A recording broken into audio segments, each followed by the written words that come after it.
মন্ত্রীমশাই নেই, কিন্তু আমাদের ডাকলেন যে। যাক, চিনতে পারিসনি, তাহলে ছদ্মবেশ ঠিকঠাকই আছে। আমি নগর ভ্রমণে বেরোবো, তোরাও আমার সঙ্গে ছদ্মবেশে যাবি। কি কাজে যাব সেটা তো আগে বলুন। আমি আমার জনপ্রিয়তা যাচাই করতে যাব, তাই এই ছদ্মবেশ, বুঝলি? এই কাজটা আপনি না করলেও পারতেন, কি দরকার একবারই অপমানিত হওয়ার। যত বড় মুখ নয় তত বড় কথা, আমি হব অপমানিত? দেখবি আমার সম্পর্কে কেমন সুন্দর সুন্দর কথা বলে, দেখে নিস বটা, তোর কথা সত্যি হয় না আমার কথা। কেন কথা বাড়াচ্ছিস বটা? মন্ত্রী মশাইয়ের ইচ্ছে হয়েছে তিনি নগর ভ্রমণে যাবেন, আমরাও যাব, কিন্তু আমাদের পারিশ্রমিকটা কে দেবে? সারাদিন শুধু মোহর আর মোহর। হ্যাঁ রে, তোদের কি আর কোনো কাজ নেই? হ্যাঁ, নেই বলেই তো আপনার সঙ্গে বেরোচ্ছি। কি হবে তা তো জানি, তবুও মন্ত্রীর হুকুম তো আর ফেলতে পারি না।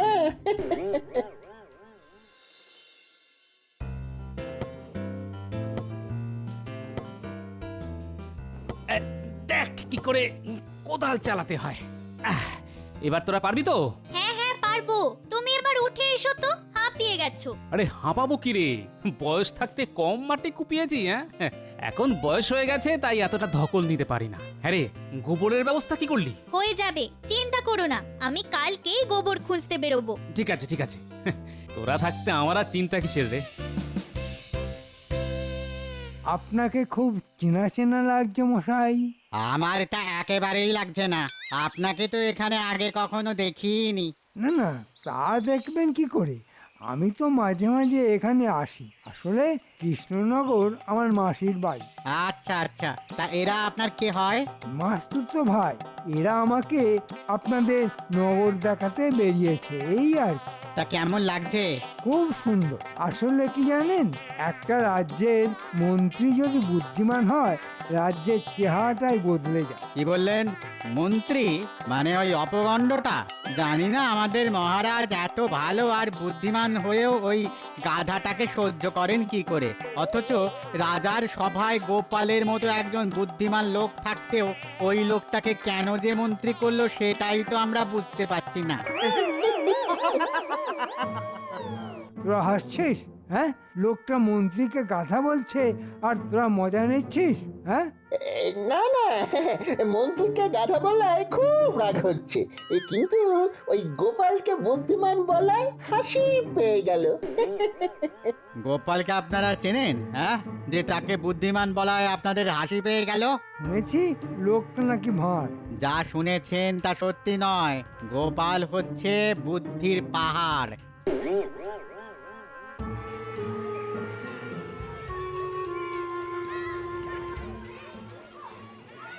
কি দেব মশাই? না, আমরা এই দোকানপত্র দেখতে বেরিয়েছি। তা কেমন চলছে সব? কি করে আর চলবে বলুন? মহারাজ এমন একটা মরকটকে মন্ত্রী বানিয়েছে যে কিছুতেই দাম ঠিক রাখতে পারছি না। আপনারা কি রাজবাড়ি থেকে আসছেন নাকি? তাতে তোমার কি? হ্যাঁ, তুমি রাজ্যের মন্ত্রীকে মরকট বলবে আর আমরা তা মেনে নেব?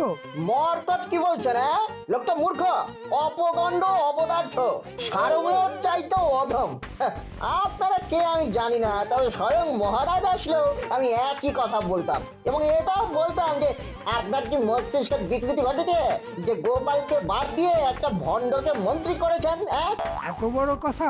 হ্যাঁ, একটা রাজ্যের মন্ত্রীর নামে এসব কথা বলা? বের করছি। এই যান যান মশাই যান। হ্যাঁ, আমাদের গোপাল আছে, সেই বাঁচাবে। মহারাজও গোপালকে ভালোবাসেন আর আমরাও। যান যান যান। এবার এখান থেকে চলে যাওয়াই ভালো, কি বলিস ঘটা? আর থাকা উচিত না রে, থাকলেই মার খেতে হবে।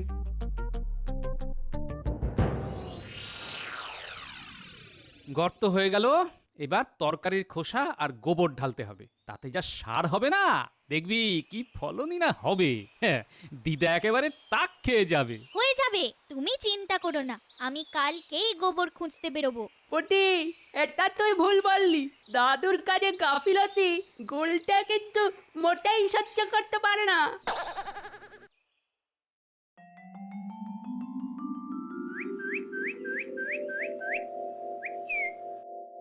মহারাজ, কৃষ্ণনগরে আর কান পাতা যাচ্ছে না।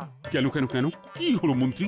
আসলে কি হয়েছে, আপনার অনুমতি না নিয়ে এই ছদ্মবেশে আজকাল নগর পরিদর্শনে বেরিয়েছিলাম, তাতে যা শুনে আসলাম তাতে লজ্জায় আমার কান লাল হয়ে উঠেছে। কি লজ্জা, কি লজ্জা!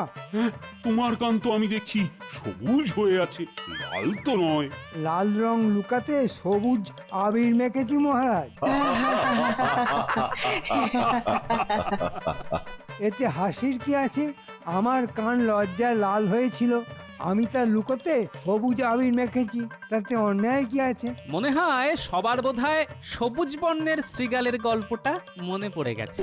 আমি তোমার মতো মূর্খ নই, ওটা যে নীলবর্ণ শৃগালের গল্প তা আমি জানি। বিজ্ঞানী, তুমি কখনো সবুজ রঙের কান দেখেছো? না মহারাজ, তবে গিরগিটির কান নাকি মাঝে মাঝেই সবুজ হয়ে যায়।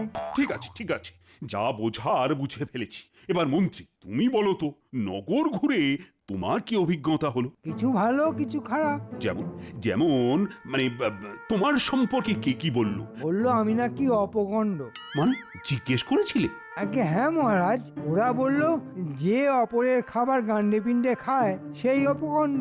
আমি বললাম আমাদের রাজ্যে একজনই আছে যে এই কাজ করে। কে আপনি তা বুঝতেই পারছেন। আর কি বললো মন্ত্রী? বলল আমি নাকি সারমেয়র চাইতেও খারাপ। মানেটা বুঝলাম না। মানে খুব সহজ মহারাজ, সারমেয় প্রভুভক্ত এক ধরনের প্রাণী, রাস্তাঘাটে খুব দেখা যায়। মন্ত্রী কতটা রাজভক্ত তা বোঝাতেই তারা এই কথা বলেছে। মন্ত্রী, তুমি আর তোমার প্রজাভক্তি নিয়ে কখনো কাউকে কিন্তু কিছু জিজ্ঞেস করো না। হ্যাঁ, তোমার কথাতেই বোঝা যাচ্ছে গোপাল জনপ্রিয়তায় তোমার চেয়ে অনেক এগিয়ে আছে। দেখো, জনপ্রিয়তা শুধু যাচাই করলে তো হয় না, অর্জন করতে হয়। আর তুমি আজ আমাকে যা যা বললে তার কাউকে বলো না, আমার নাম খারাপ হবে। কথায় বলে না, অতি চালাকের গলায় দড়ি। মন্ত্রীর তাই হয়েছে। আগে কখনো ভেবেছো মহারাজের মন্ত্রী সম্পর্কে এরকম কথা বলার সাহস এই রাজ্যের কারো ছিল? এখন লোকে লুকিয়ে বলছে, এরপর রাজসভায় এসে বলবে। সেটা কি খুব ভালো হবে? দাঁড়ান না বিজ্ঞানী মশাই, যে যার ফাঁদ নিজেই তৈরি করছে। এরপর কি হবে বলুন তো? গোপালের ওপর প্রতিশোধ নিতে আবার লাজে গোবরে হতে হবে, দেখে নেবেন। আমারও তাই মনে হয়, দেখা যাক।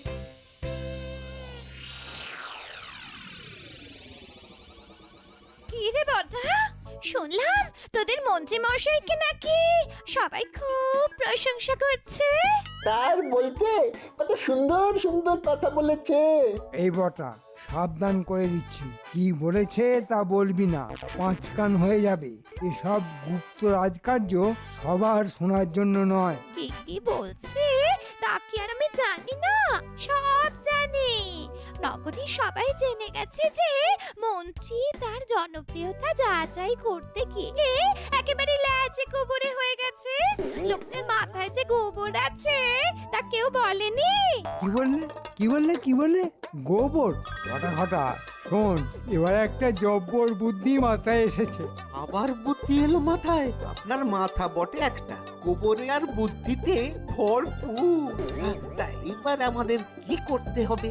কাছে আয়, চুপি চুপি বলি, কেউ যেন জানতে না পারে। ও, আমাকে বাদ দেওয়া হচ্ছে না? বটা শোন, কাল সকালে আমি বাপের বাড়ি যাচ্ছি, আমার জন্য একটা গরুর গাড়িটাকে দিস।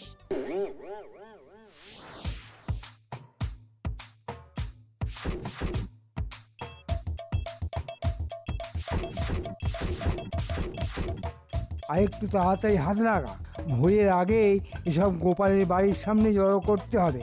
হাত লাগা, হাত লাগা। আর তাড়াতাড়ি বললেই তো আর হয় না মন্ত্রী মশাই। এই যে গন্ধে প্রাণ যায় আমাদের। আরে আমিও তো হাত লাগিয়েছি। কেউ ভেবেছিল একটা রাজ্যের মন্ত্রী এভাবে গোবর ঘাঁটবে? বুদ্ধি তো আপনার মাথা থেকেই বেরিয়েছে, এখন ঠেলা সামলাচ্ছি আমরা। যা হয়েছে তাই নিয়ে চল, নইলে পুরো বুদ্ধিটাই ঘেঁটে যাবে। চল, আর দেরি করিস না।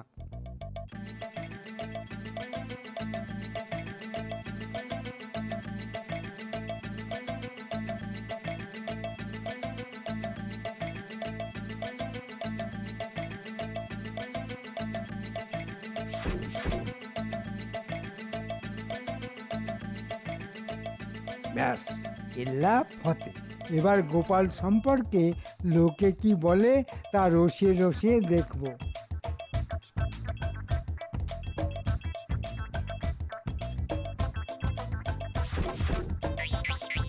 এবার চলুন চলুন, গায়ে একেবারে ওই পচা গন্ধে বমি পেয়ে যাচ্ছে।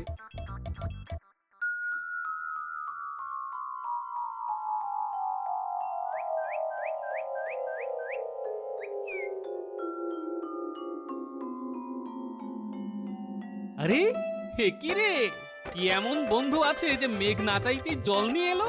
পুটি গুলটে, তোদের আর কষ্ট করে গোবর আনতে হবে না রে। এই বড় বড় কথা বলো না, এই গোবর কে পরিষ্কার করবে? হ্যাঁ, আমি পারবো না বলে দিলাম। আরে পরিষ্কার করা কি এমন কঠিন কাজ? কোদাল করে আমাদের সারের গর্তে ফেলে দেব, তারপর যা সার হবে না দেখে নিও। ছি ছি গোপাল, রাজ্যে কি চলছে? কার এত দুর্মতি হলো যে তোমার বাড়ির সামনে গোবরের পাহাড় ফেলে রাখে? আরে আমার উপকারী করেছে গো, কোথা থেকে গোবর পাবো তাই ভেবে শান্তিতে ঘুমোতেই পারছিলাম না। যাক, একটা চিন্তা দূর হলো। কে এই অপকর্মটা করলো তা বুঝতে পেরেছো কি? মন্ত্রীর কৃপায় এতটুকু বুদ্ধি আমার আছে, যে করেছে সে এর ফল পাবে। দাঁড়াও গোপাল, তুমি এই পাহাড় একা সরাতে পারবে না, আমরাও হাত লাগাচ্ছি। এটা কার কাজ বলতো? কার আবার? মন্ত্রী, দেখ না দাদু কিভাবে প্যাঁচ দেয়।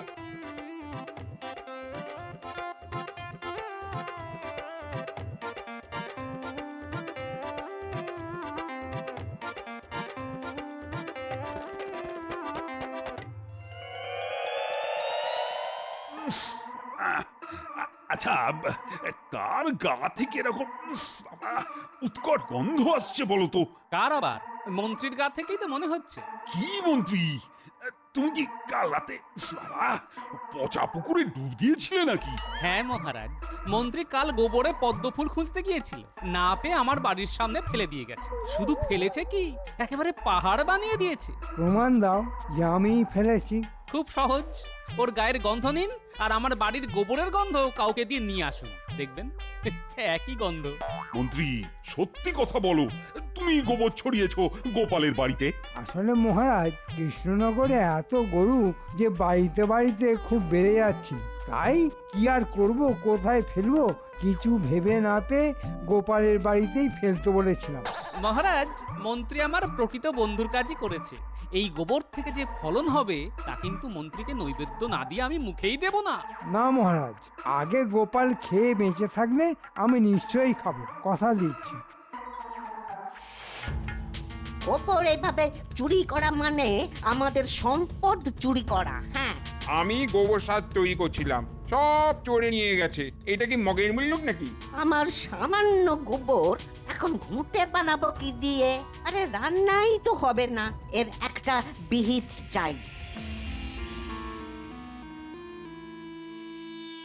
গোবরগুলি সব গর্তে ফেলেছিস তো? হ্যাঁ দাদু, দিদাও তরকারির খোসা ওখানেই ফেলছে আজ থেকে। শোন, একটা কাজ করতে হবে, কাগজে লিখতে হবে যাদের যাদের বাড়ি থেকে গোবর চুরি গেছে তাদের তাদের বাড়ির দরজায় লিখে রাখবে। মন্ত্রী মশাই এই গোবর চুরির সমপরিমাণে সোনার মোহর দিয়ে দেবেন। কালকে মন্ত্রীর বাড়িতে সবাইকে আসতে অনুরোধ করা হচ্ছে। ফল কি হবে তা বুঝলি? হ্যাঁ,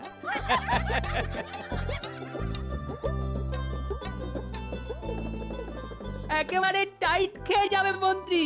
বুলটে, সব কটা বাড়িতেই কিন্তু কাগজ ছাড়তে হবে, কেউ যেন বাদ না যায়। জানি, যা কাগজ এনেছি না তাতে কৃষ্ণনগরের একটা বাড়িও বাদ যাবে না। তুই আমাকে আঠার বালতিটা একটু এগিয়ে দে।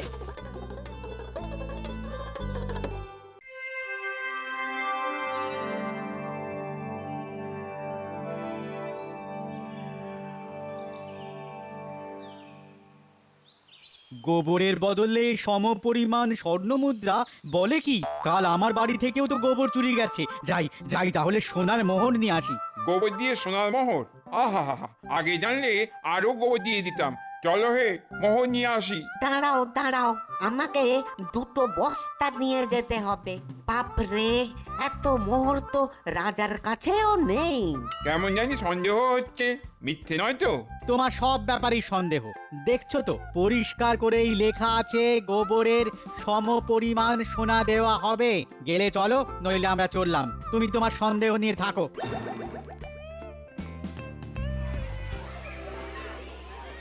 আরে ও মন্ত্রী মশাই, মন্ত্রী মশাই, আরে ও মন্ত্রী মশাই, আর কতক্ষণ দাঁড়িয়ে থাকবো? বললি স্বর্ণ মুদ্রা দেবেন কি দেবেন না বলে দিন। এইভাবে আমাদের হেনস্থা করা কিন্তু আমরা সহ্য করব না।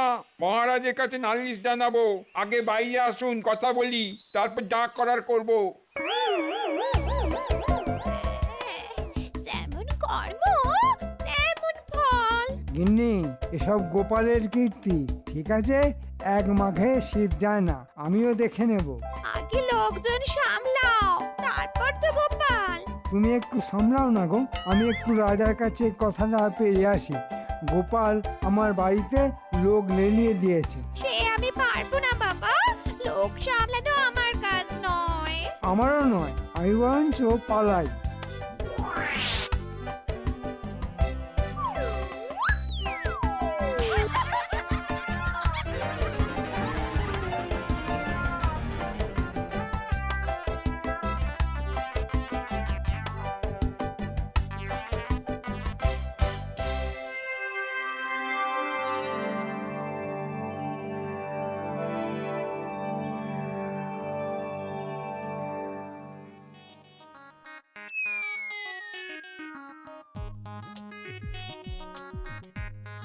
গোপাল আমার সর্বনাশ করে দিয়েছে মহারাজ।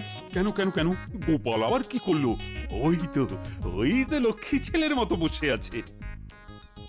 আপনার আশকারাতেই ও নিজেকে এখন মহারাজ ভাবতে শুরু করেছে। সেটা তো লোকে তোমার সম্পর্কেও বলে।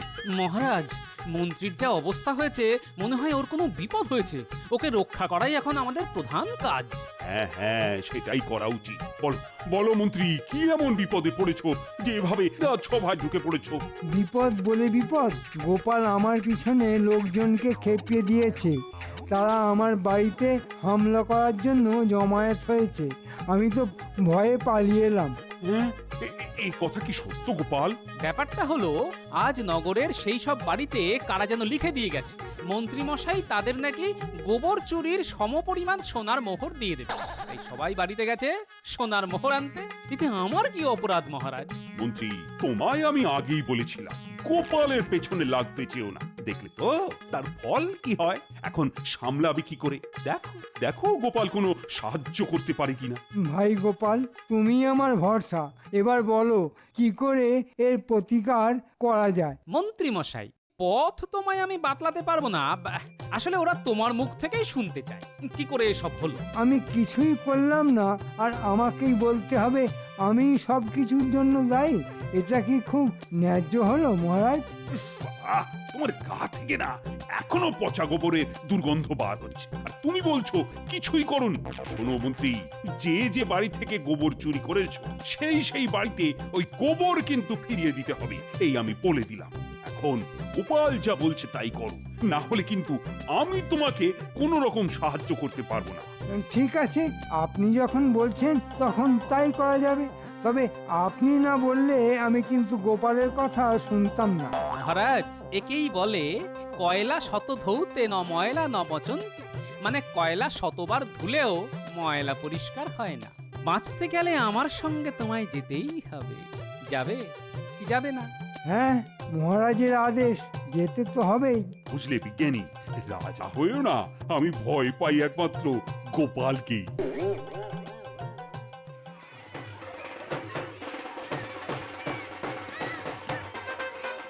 শোনো ভাই সব, ব্যাপারটা খুব গোলমেলে। বাইরে থেকে কিছু লোক আমাদের রাজ্যে এসে গোবর চুরি করে আবার মন্ত্রীর বাসভবনে লিখে গেছে যে গোবরের সমপরিমাণ সোনার মোহর দেওয়া হবে। এখন তোমরাই বলো, এটা কি মহারাজের পক্ষে সম্ভব? তাকে তো দেউলিয়া হয়ে যেতে হবে, তাই না? হ্যাঁ, তত বটেই। মহারাজের দিকটাও তো আমাদের দেখতে হবে। কিন্তু গোপাল, এই মন্ত্রী কিন্তু বড্ড পাজি লোক, একে শাস্তি দিতেই হবে। মহারাজ সেই শাস্তির রায় দিয়েছেন। যার যার বাড়ি থেকে গোবর চুরি গেছে তাদের বাড়িতে সেই পরিমাণ গোবর ফিরিয়ে দেবেন আমাদের মন্ত্রী মশাই। কি খুশি তো? হ্যাঁ হ্যাঁ, খুব খুশি। আমাদের মোহর লাগবে না।